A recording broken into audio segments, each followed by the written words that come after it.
একটা মজার হাদিস শোনাবো আপনাদেরকে। এক হাদিসে তিনি 8 জন সাহাবাকে অ্যাপ্রিসিয়েট করেছেন, তাদেরকে 8টা কমপ্লিমেন্ট দিয়েছেন। হাদিসটা শুনেন। হাদিসটা আপনারা বাংলাদেশে জুমার খুতবায় প্রায় শুনেছেন। আরহামু উম্মতি বি উম্মতি আবু বকর। রাসূলুল্লাহ সাল্লাল্লাহু আলাইহি ওয়াসাল্লাম বলেছেন, আমার উম্মতের মধ্যে সবচেয়ে রহম দিল, সফট হার্টেড মানুষ হচ্ছে আবু বকর। আসলে উনি খুব সফট হার্টেড ছিলেন। উনি নামাজে দাঁড়ালে কান্নার কারণে তেলাওয়াতই করতে পারতেন না।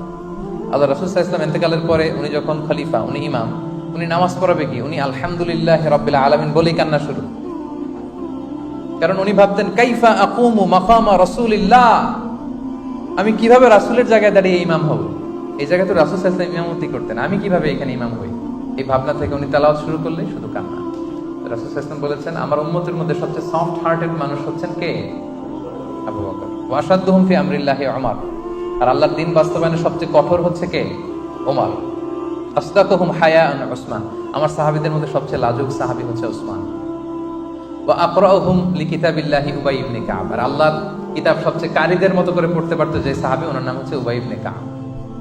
ওয়া আফরাদুহুম যায়েদ ইবনে সাবিত। আর উত্তরাধিকার বন্টনের নীতিমালা সবচেয়ে ভালো জানে যায়েদ। বলতেছেন আর এক এক সাহাবী খুশিতে বাকবাকম গদগদ হয়ে যাচ্ছে, মানে খুশিতে রাসূল সাল্লাল্লাহু আলাইহি ওয়াসাল্লাম আমাকে কমপ্লিমেন্ট দিচ্ছে। তারপর হচ্ছে ওয়া আ'লামুহুম বিল হালালি ওয়াল হারামি মুআয ইবনে জাবাল। হালাল হারামের স্পেশালিস্ট হচ্ছে মুআয ইবনে জাবাল। আর সবচেয়ে বিশ্বস্ত সাহাবী হচ্ছে আবু উবাইদা ইবনুল জাররাহ। 8 জন সাহাবীর 8টা গুণের কথা বললেন। আপনাদের কি মনে হয় রাসূল সাল্লাল্লাহু আলাইহি ওয়াসাল্লামের মুখ থেকে এই কমপ্লিমেন্টগুলো পেয়ে ওনারা খুশি হয়েছেন না? আরো কিভাবে ভালো করা যায় ওনারা আরো ইন্সপিরেশন পাইছেন না? পেয়েছেন। আচ্ছা, এই হাদিসে ছিল সবচেয়ে কারি সাহাবা হচ্ছে উবাই ইবনে কাব। আচ্ছা, সবচেয়ে সুরেলা কণ্ঠের সাহাবীর নাম হচ্ছে আবু মুসা আল আশআরী রাদিয়াল্লাহু তাআলা আনহু। সবচেয়ে সুরেলা গলা, হ্যাঁ, সবচেয়ে মেলোডিয়াস ভয়েস ছিল। উনি একবার রাতে তেলাওয়াত করতেছেন, ওনার বাসার পাশ দিয়ে রাসূল সাল্লাল্লাহু আলাইহি ওয়াসাল্লাম যাচ্ছে। রাসূল সাল্লাল্লাহু আলাইহি ওয়াসাল্লাম থেকে এত সুন্দর গলা, রাসূল সাল্লাল্লাহু আলাইহি ওয়াসাল্লাম আর যাচ্ছেন না, উনি শুধু শুনতেছেন। পরের দিন আবু মুসা আল আশআরীকে ডেকে রাসূল সাল্লাল্লাহু আলাইহি ওয়াসাল্লাম কি বললেন দেখেন। রাসূল সাল্লাল্লাহু আলাইহি ওয়াসাল্লাম বললেন, ইয়া আবা মুসা লাকাদ উতিতা মিজমারান মিন মাজামিরি আলি দাউদ। দাউদ নবীর কণ্ঠে আল্লাহ যে সুরের ঝংকার ঢেলে দিয়েছেন, এই উম্মতের মধ্যে আল্লাহ তোমার গলায় সেই সুরের ঝংকার ঢেলে দিয়েছেন। আবু মুসা বলল, ইয়া রাসূলুল্লাহ, আমার এই তেলাওয়াত আপনি কই শুনলেন? রাসূল সাল্লাল্লাহু আলাইহি ওয়াসাল্লাম বললেন, গত রাতে তুমি তেলাওয়াত করেছো না বাসায়, আমি দাঁড়িয়ে শুনলাম। আবু মুসা বলতেছে, তাই নাকি? ইয়া রাসূলুল্লাহ, আমি তো জানি না। আমি যদি জানতাম যে আমার তেলাওয়াত আপনি শুনতেছেন, আমি ফজর পর্যন্ত তেলাওয়াত করতেই থাকতাম, তেলাওয়াত আর বন্ধ করতাম না। দাউদ আলাইহিস সালাম নবীদের মধ্যে সবচেয়ে সুন্দর কণ্ঠের অধিকারী ছিলেন। উনি যখন আকাবা সাগরের তীরে বসে জাবুর কিতাব তেলাওয়াত করতেন, আকাশের পাখিগুলো তেলাওয়াত শোনার জন্য নেমে যেত। সাগরের মাছ চলে আসতো, বনের পশু চলে আসতো, এত মেলোডিয়াস ভয়েস ছিল। রাসূল সাল্লাল্লাহু আলাইহি ওয়াসাল্লাম বললেন, দাউদ নবীর কণ্ঠে যে সুরের ঝংকার, এই সাহাবীদের মধ্যে তোমার কণ্ঠে আল্লাহ সেই সুরের ঝংকার দিয়েছেন। সুবহানাল্লাহ। তাহলে দেখেন, কমপ্লিমেন্ট দিতে, এপ্রিসিয়েশনে কিন্তু রাসূল সাল্লাল্লাহু আলাইহি ওয়াসাল্লাম কখনো কার্পণ্যতা করেননি। কিন্তু আমাদের মধ্যে প্রায় কেমন যেন এই কার্পণ্যতা দেখা যায়। আমরা গুণগ্রাহী হতে চাই না, আমরা ক্রেডিট দিতে চাই না। আরেকটা মজার ব্যাপার হচ্ছে যে রাসূল সাল্লাল্লাহু আলাইহি ওয়াসাল্লাম শুধু যে সাহাবীদের মধ্যেই যারা কোয়ালিফাইড তাদেরই প্রশংসা করেছেন, অ্যাপ্রিসিয়েশন করেছেন এমন না। তিনি অনেক নন মুসলিমকেও ক্রেডিট দিয়েছেন। অমুসলিম, তারা মুসলিম না, তারপর রাসূল সাল্লাল্লাহু আলাইহি ওয়াসাল্লাম তাদের কি করেছেন? প্রশংসা করেছেন। যেমন ছোট্ট একটা উদাহরণ দেই। রাসূল সাল্লাল্লাহু আলাইহি ওয়াসাল্লাম যখন মদিনাতে যে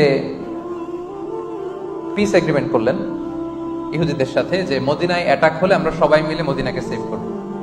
3য় হিজরিতে মুশরিকরা এসে মদিনায় অ্যাটাক করলো, কিন্তু ইহুদিরা তো আর ঘর থেকে বেরোয় না, তারা তাদের কথা রাখে না। একজন ইহুদি ছাড়া, তার নাম হচ্ছে মুখাইরিক। তার নাম কি? মুখাইরিক। সে তার কথা রেখেছে। কোন ইহুদি কথা রাখেনি, একজন কথা রেখেছে। সে ইহুদি হয়েও উহুদের যুদ্ধে মুসলমানদের পক্ষে কাফেরদের বিরুদ্ধে যুদ্ধ করে করে নিহত হয়েছে।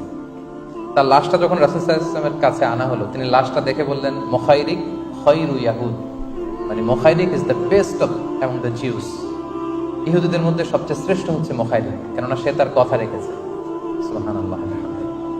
তার মানে এপ্রিসিয়েশনটা রাসূল সাল্লাল্লাহু আলাইহি ওয়াসাল্লাম যে শুধু মুসলিমদেরই করতেন, তার সাহাবাদেরই করতেন এমন না। অমুসলিমদের মধ্যেও যদি রাসূল সাল্লাল্লাহু আলাইহি ওয়াসাল্লাম কোনো ভালো গুণ দেখতেন, এটাও তিনি কি করতেন? ক্রেডিট কিন্তু তিনি দিতেন, তিনি কিন্তু কমপ্লিমেন্ট দিতেন, এপ্রিসিয়েশন করতেন। তাহলে সুসম্পর্ক বাড়ানোর 4 নম্বর পদ্ধতি হচ্ছে এপ্রিসিয়েশন করা। আল্লাহ রাসূল সাল্লাল্লাহু আলাইহি ওয়াসাল্লাম, একটা মজার ব্যাপার বলি, আল্লাহ রাসূল সাল্লাল্লাহু আলাইহি ওয়াসাল্লাম নিজে যেমনি অসুস্থদের দেখতে যেতেন, সাহাবারাও কিন্তু এই প্র্যাকটিসটা করতেন। একবার রাসূল সাল্লাল্লাহু আলাইহি ওয়াসাল্লাম জিজ্ঞেস করলেন, আজকে নফল রোজা রেখেছো কে? আবু বকর রাদিয়াল্লাহু তাআলা আনহু হাত তুললেন। তিনি বললেন, গরিবদের খাবার দিয়েছো কে? আবু বকর রাদিয়াল্লাহু তাআলা হাত তুললেন। বাকিরা হাত তুললেন। আজকে জানাজা পড়েছো কে? আবু বকর রাদিয়াল্লাহু হাত তুললেন। আজকে একজন অসুস্থকে ভিজিট করেছো কে? আবু বকর রাদিয়াল্লাহু তাআলা হাত তুলেন। আল্লাহ রাসূল বললেন, এতগুলো ভালো গুণ যার মধ্যে থাকে এত জান্নাতি না হয়ে পারে না।